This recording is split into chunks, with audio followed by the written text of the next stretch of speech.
नमस्कार। आज हम उस साम्राज्य की कहानी में गहरे उतरेंगे जिसने भारत के इतिहास की धारा ही बदल दी। जी हाँ, हम बात कर रहे हैं मराठा साम्राज्य की। चलिए समझते हैं कि दक्कन की पहाड़ियों से निकली ये शक्ति इतनी जबरदस्त कैसे बन गई कि इसने पूरे भारत पर अपनी एक अलग ही छाप छोड़ी। देखिए, ये कहानी शुरू होती है पश्चिमी भारत की इन्हीं चट्टानी, ऊबड़-खाबड़ पहाड़ियों से। कहते हैं, इसी जमीन ने यहाँ के लोगों के इरादों को भी फौलाद जैसा मजबूत बना दिया था। लेकिन मराठों की इस राजनीतिक शक्ति को समझने के लिए हमें पहले उस सांस्कृतिक माहौल को समझना होगा जिसने इस साम्राज्य के लिए जमीन तैयार की। तो उस दौर में भक्ति आंदोलन की एक लहर चल रही थी। ये एक ऐसी आध्यात्मिक क्रांति थी जिसने महाराष्ट्र के लोगों को, आप कह सकते हैं कि जाति-पाति से ऊपर उठाकर एक पहचान दी, एक जुड़ाव महसूस कराया। इन संतों ने बड़ी बड़ी ज्ञान की बातें आम लोगों की अपनी भाषा मराठी में समझाईं। इसी वजह से भक्ति का ये संदेश घर घर तक पहुंचा और इसने आने वाले राजनीतिक बदलाव के लिए एक बहुत ही ठोस नींव रखी। और एक ऐसे समय में जब सारे क्षेत्रीय सुल्तान आपस में ही लड़ने में लगे थे, एक ऐसे नौजवान का उदय हुआ जिसके पास एक बिल्कुल ही नया, एक क्रांतिकारी विचार था। ये थे शिवाजी। उन्होंने एक सपना देखा, स्वराज्य का, मतलब अपना राज जो किसी भी बाहरी ताकत के दबाव में ना हो। और ये सिर्फ एक सपना नहीं था। सोचिए, इतनी कम उम्र में उन्होंने अपनी रणनीति पर काम करना शुरू कर दिया।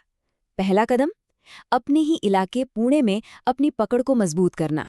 शिवाजी की कामयाबी सिर्फ उनके बड़े सपने की वजह से नहीं थी। असल में उनकी सैन्य रणनीतियां इतनी कमाल की थीं कि दुश्मन भी हैरान रह जाते थे। उन्होंने पहाड़ों को ही अपना सबसे बड़ा हथियार बना लिया और गुरिल्ला वॉरफेयर यानी छापामार युद्ध के उस्ताद बन गए। और तो और उन्होंने भारत की पहली संगठित नौसेनाओं में से एक तैयार की। जाहिर है, उनकी ये बढ़ती ताकत बीजापुर सल्तनत को खटकने लगी, तो उन्होंने अपने सबसे खूंखार जनरल अफजल खान को भेजा इस विद्रोह को कुचलने के लिए। अब जब दोनों की मुलाकात हुई तो यहीं शिवाजी की असली चतुराई सामने आई।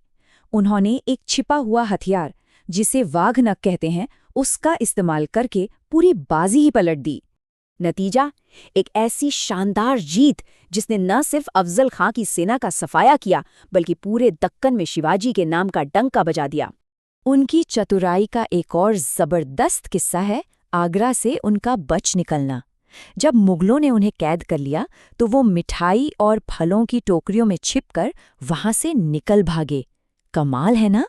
तो अपने बड़े बड़े दुश्मनों को हराने के बाद अब वो समय आ गया था जब शिवाजी अपने स्वराज के सपने को हकीकत में बदल सकते थे। उन्होंने एक नए राज्य की नींव रखी। रायगढ़ के किले में उनका भव्य राज्याभिषेक हुआ और उन्होंने छत्रपति की उपाधि धारण की। इसका मतलब था एक ऐसा राजा जो किसी के अधीन नहीं, पूरी तरह से स्वतंत्र है। शिवाजी ने जिस राज्य की नींव रखी थी वो उनके जाने के बाद एक बहुत बड़े साम्राज्य में तब्दील हो गया। मतलब जहां शिवाजी का राज महाराष्ट्र और दक्षिण तक था, वहीं बाद में मराठा साम्राज्य उत्तर में पेशावर से लेकर दक्षिण तक फैल गया। शिवाजी के बाद उनके साम्राज्य को अपनी सबसे बड़ी चुनौतियों का सामना करना पड़ा। पहले तो मुगलों से और फिर यूरोप से आई एक नई ताकत यानी अंग्रेजों से।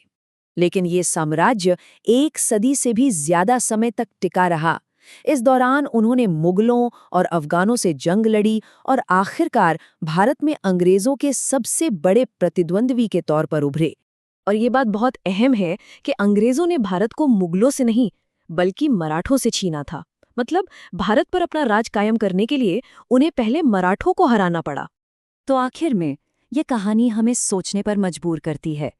एक ऐसा साम्राज्य जो रणनीति, दूरदृष्टि और सबसे बढ़कर अपने हक के लिए लड़ने की इच्छा पर बना था, उसकी विरासत आज भी कितनी मायने रखती है।